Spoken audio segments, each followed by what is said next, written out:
Working the overnight shift at a 24-hour pharmacy was usually slow, restocking shelves, helping the occasional late-night customer, and scrolling on my phone to kill time. It felt safe enough, just boring. Until that night. It was around 2 a.m., and my coworker Jasmine was on her lunch break, leaving me alone in the front. The store was dead quiet. As I finished restocking some cold meds, I noticed something strange. The backroom door, which was always kept locked, was cracked open. That didn't sit right. We hadn't had a delivery, and the door was always supposed to stay shut unless we were unloading. My stomach dropped. "Jasmine?" I called as I walked toward the door. No answer. I stepped inside, flipping on the dim light. The smell of cardboard and cleaning chemicals filled the air. At first glance, everything looked normal. Pallets of stock and rows of supplies. But then, I heard a soft rustling noise, like someone shifting behind the boxes. That's when I saw him. He was crouched between two pallets at the back of the room, wearing a grimy hoodie, his greasy hair hanging over his face. In his hand was a box cutter, the blade extended. His eyes met mine, and a slow grin spread across his face, a grin that made my blood run cold. "You can't be back here," I said, trying to sound calm. He tilted his head, still grinning. "And you shouldn't leave doors unlocked." The box cutter gleamed as he stood, and I felt my heart hammering against my ribs. I knew if I turned to run, I'd be giving him an opening. "Look," I said, keeping my voice steady. "Just leave. No cops, no trouble. Walk out now, and I'll forget this happened." He took a step closer, his smile widening. "I think I'll hang out for a bit." My pulse was roaring in my ears. I needed to get out of there. If I panicked, I'd be done for. "There are cameras," I blurted, gesturing to the corners. "You don't want to do this. You'll get caught." That made him pause, his eyes flicking toward the ceiling. It was a lie. There were no cameras in the back room, but it gave me just enough time. I spun around and bolted through the door, slamming it shut behind me. I didn't have my key, so I leaned all my weight against it, panting hard. My hand shot under the counter, and I hit the panic button. The door behind me shook as he slammed into it, trying to force it open. Just then, Jasmine walked back into the store holding her sandwich, her face confused. "What the hell is going on?" she asked. "Get out, now!" I screamed. She dropped her food and sprinted out to the parking lot, pulling out her phone. I could hear her yelling for help as the door rattled behind me again. It felt like forever. But finally, the distant wail of sirens pierced the night. The pounding on the door stopped. When the police arrived, they found him hiding behind the same pallets, still clutching the box cutter. He didn't fight them, just smiled as they hauled him away in cuffs. Turns out, he'd been sneaking into the store for days, sleeping in the back and slipping out between shifts. No one had noticed. I quit the next morning. The scariest part wasn't the box cutter or the chase. It was knowing how close I'd been to getting hurt. That man had been lurking in the back the entire time, watching, waiting for the perfect moment. And I'd almost given it to him.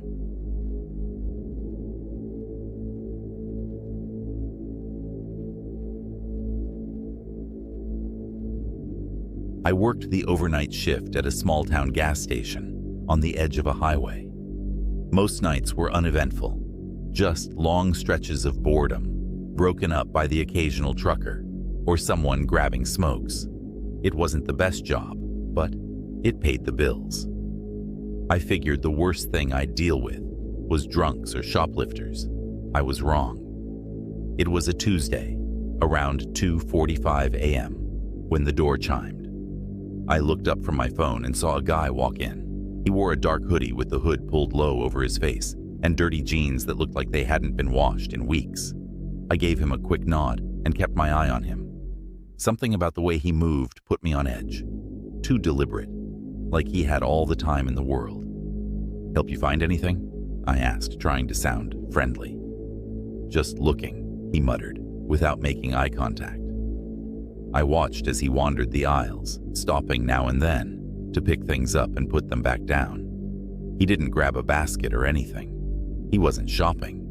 He was stalling.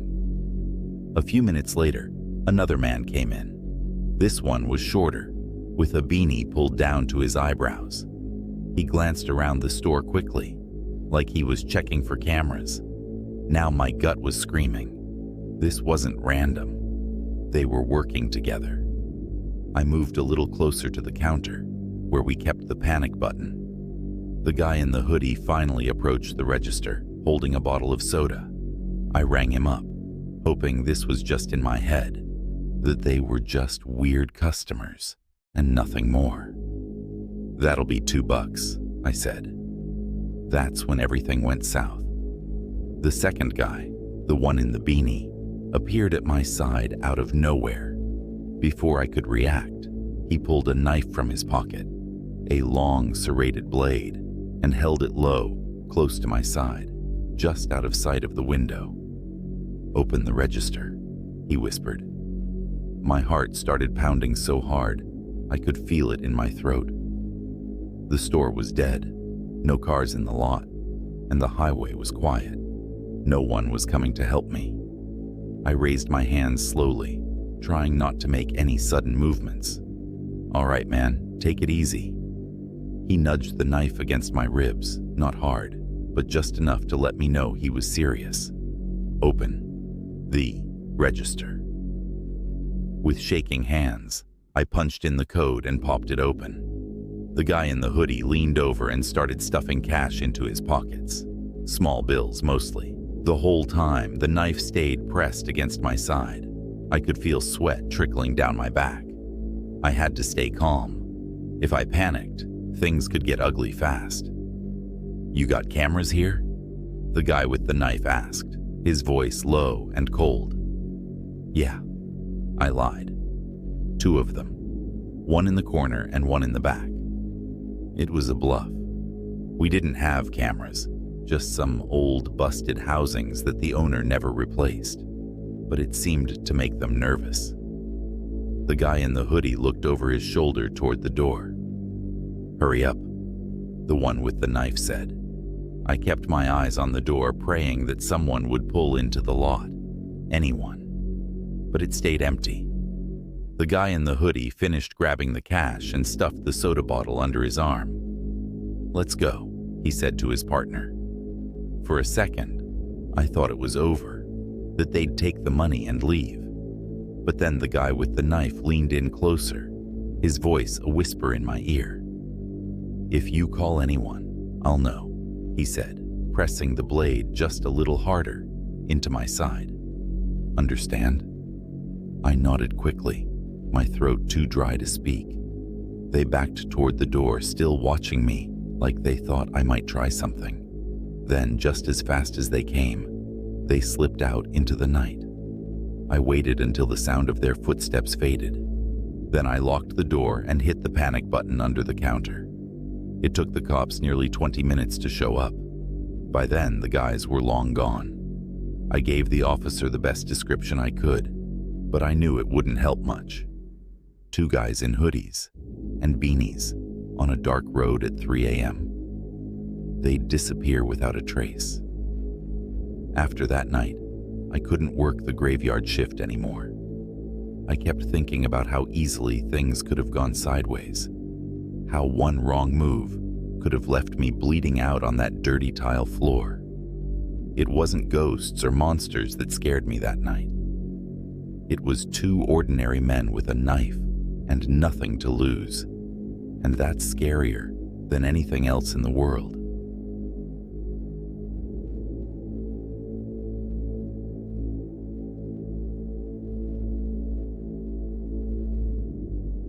Working the night shift as a security guard isn't exactly glamorous, but it's easy money, usually just walking empty halls, sipping bad coffee, and scrolling my phone.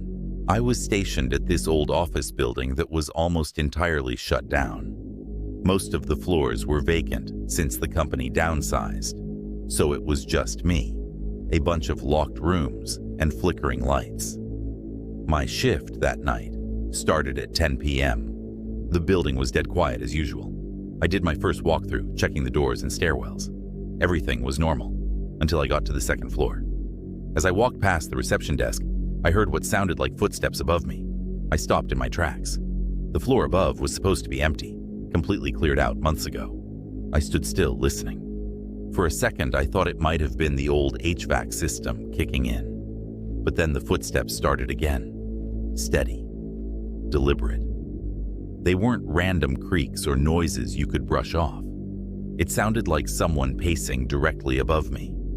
I felt a chill run down my spine, but I told myself it had to be nothing. Maybe a homeless person had snuck in somehow, or a janitor was working overtime and forgot to notify anyone. Still, I needed to check it out. I took the stairs up to the third floor, flashlight in hand. When I reached the top, the door squealed as I pushed it open. The hallway stretched out in both directions, dimly lit by a few emergency lights. The air felt heavy, stale, like no one had been up there in weeks. I shined my flashlight down the corridor. Everything was still. Empty offices, desks covered with dust. But just as I started to relax, I heard it again. Footsteps. But this time, they were coming from behind me. I spun around, heart pounding. No one was there. I aimed the flashlight down the hall, but it was just an empty stretch of cubicles and closed doors. The hairs on the back of my neck stood up. I know what I heard. My radio crackled to life on my belt, making me jump. But when I pulled it off to listen, there was nothing, just static. I felt a knot form in my stomach. Something wasn't right.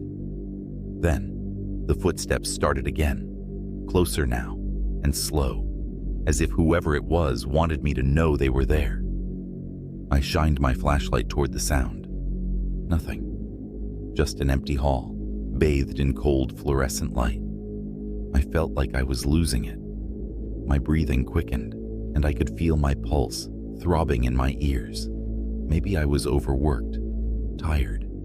Maybe it was just paranoia. But then I heard something I couldn't explain.